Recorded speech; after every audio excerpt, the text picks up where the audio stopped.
ಕರ್ನಾಟಕದ ರಾಜಕೀಯ ವಲಯದಲ್ಲಿ ಆಗ್ತಾ ಇದ್ದಂತಹ ಕುರ್ಚಿ ಕದನಕ್ಕೆ ಇಂದು ಬ್ರೇಕ್ ಬಿದ್ದಿರುವಂಥದ್ದು ಏನು ಕಾಂಗ್ರೆಸ್ ಪಕ್ಷದಿಂದ ಏನು ಸಿಎಂ ಸಿದ್ದರಾಮಯ್ಯನವರು ಹಾಗೂ ಡಿಸಿಎಂ ಡಿ.ಕೆ. ಶಿವಕುಮಾರ್ ಅವರ ವಿಚಾರದಲ್ಲಿ ಎಷ್ಟು ರೀತಿಯಾದಂತಹ ಒಂದು ಗೊಂದಲದ ಒಂದು ಕದನ ಇತ್ತು. ಇವತ್ತು ಆ ಒಂದು ಕದನಕ್ಕೆ ಏನು ಬ್ರೇಕ್ ಬಿದ್ದಿರುವಂಥದ್ದು. ಸಿದ್ದರಾಮಯ್ಯನವರು ಬಹಿರಂಗವಾಗಿ ಏನು ರಾಜೀನಾಮೆಯನ್ನು ಕೊಡುವಂತರ ಮೂಲಕ ಈಗ ರಾಜಕೀಯದಲ್ಲಿ ಒಂದು ತಲ್ಲಣವನ್ನು ಮೂಡಿಸಿರುವಂಥದ್ದು. ಸದ್ಯ ಈಗ ನಾವು ಕೂಡ ಅದೇ ವಿಚಾರವಾಗಿ ಮಾತನಾಡ್ತಾ ಹೋಗ್ತೀವಿ.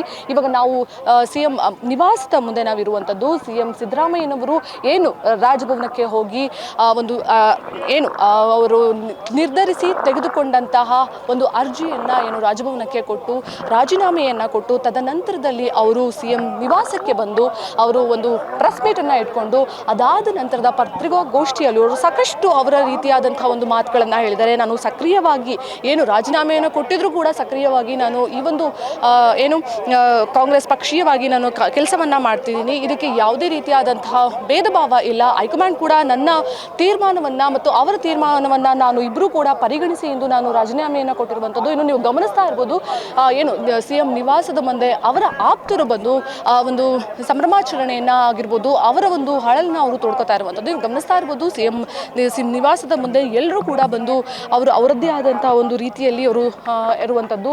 ಎಲ್ಲರೂ ಕೂಡ ಏನು ಸಿಎಂ ಒಂದಷ್ಟು ಜನ ಸಿಎಂ ಸಿದ್ದರಾಮಯ್ಯನವರು ಏನು ಸಿಎಂ ಸ್ಥಾನಕ್ಕೆ ರಾಜೀನಾಮೆ ಕೊಟ್ಟಿರುವಂಥದ್ದನ್ನು ಒಂದು ನೋವಿನ ಸ್ಥಿತಿಯನ್ನು ತಿಳಿಸ್ತಾ ಹೋದರೆ ತೋರಿಸ್ತಾ ಹೋದರೆ ಒಂದಷ್ಟು ಜನ ಅವರು ಕೂಡ ಏನು ಡಿ.ಕೆ. ಶಿವಕುಮಾರ್ ಅವರು ಕೂಡ ಸತತವಾಗಿ ಈ ಒಂದು ಪಕ್ಷೀಯವಾಗಿ ಕೆಲಸವನ್ನು ಮಾಡಿದ್ದಾರೆ. ಕಾಂಗ್ರೆಸ್ ಪಕ್ಷಕ್ಕೆ ಅವರು ಏನು ಕೆಲಸವನ್ನು ಮಾಡಿದ್ರು ಅದಕ್ಕೆ ತಕ್ಕಂತೆ ಈಗ ಹೈಕಮಾಂಡ್ ಒಂದು ನಿರ್ಧಾರವನ್ನು ತೆಗೆದುಕೊಂಡು ಈಗ ಹೈಕಮಾಂಡ್ ಏನು ಕೊಟ್ಟಿರುವಂತಹ ನಿರ್ಧಾರವನ್ನು ಈಗ ಡಿ.ಕೆ. ಶಿವಕುಮಾರ್ ಅವರಾಗಿರ್ಬೋದು ಅದೇ ರೀತಿ ಸಿಎಂ ಸಿದ್ದರಾಮಯ್ಯನವರಾಗಿರ್ಬೋದು ಇಬ್ಬರೂ ಕೂಡ ಏನು ಒಂದು ಹೈಕಮಾಂಡ್ ತೀರ್ಮಾನವನ್ನು ಕೈಗೆತ್ತಿಕೊಂಡು ಬಹಿರಂಗವಾಗಿ ಸಿದ್ದರಾಮಯ್ಯನವರು ರಾಜೀನಾಮೆಯನ್ನು ಕೊಡುವಂಥರ ಮೂಲಕ ಈಗ ಡಿ.ಕೆ. ಶಿವಕುಮಾರ್ ಅವ್ರಿಗೆ ಏನು ಸಿಗತ್ತಾ ಪಟ್ಟ ಸಿಎಂ ಪಟ್ಟ ಅನ್ನುವಂಥದ್ದು ಕೂಡ ಇನ್ನೂ ಕ್ಲಿಯರ್ ಆಗಿ ಡಿಕ್ಲೇರ್ ಆಗದಿದ್ದರೂ ಕೂಡ ಈಗ ಎಲ್ಲೋ ಒಂದು ಕಡೆ ಅವರಿಗೆ ಒಂದು ಭರವಸೆ ಅನ್ನುವಂತಹದ್ದನ್ನು ಕೂಡ ಮೂಡಿಸಿದ್ದಾರೆ. ಇನ್ನು ಕಾದು ನೋಡಬೇಕಿದೆ ಡಿ.ಕೆ. ಶಿವಕುಮಾರ್ ಅವರಿಗೆ ಯಾವಾಗ ಏನು ಸಿಎಂ ಸ್ಥಾನ ಸಿಗುತ್ತೆ ಹಾಗೂ ಅದರಿಂದ ರಾಜ್ಯದಲ್ಲಿ ಆಗುವಂತಹ ಬದಲಾವಣೆಗಳೇನು. ಈಗ ಸಾಕಷ್ಟು ಜನರು ಕೂಡ ಅದಕ್ಕೂ ಕೂಡ ಕಾಯ್ತಾ ಇದ್ದಾರೆ. ಯಾವ್ಯಾವ ರೀತಿ ಬದಲಾವಣೆಗಳಾಗ್ತಾ ಇರ್ಬೋದು,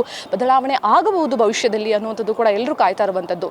ಸೊ ಕಾದು ನೋಡಬೇಕಿದೆ ಯಾವೆಲ್ಲ ರೀತಿಯಾದಂಥ ಬದಲಾವಣೆ ಕರ್ನಾಟಕ ರಾಜ್ಯದಲ್ಲಿ ಆಗತ್ತೆ ಅಂತ ಹೇಳಿ. ಏನೋ ಕ್ಯಾಮ್ರಾ ಪರ್ಸನ್ ಗಜೇಂದ್ರ ಜೊತೆ ನಿಸರ್ಗ, ಸ್ಪೀಡ್ ನ್ಯೂಸ್ ಕನ್ನಡ, ಬೆಂಗಳೂರು.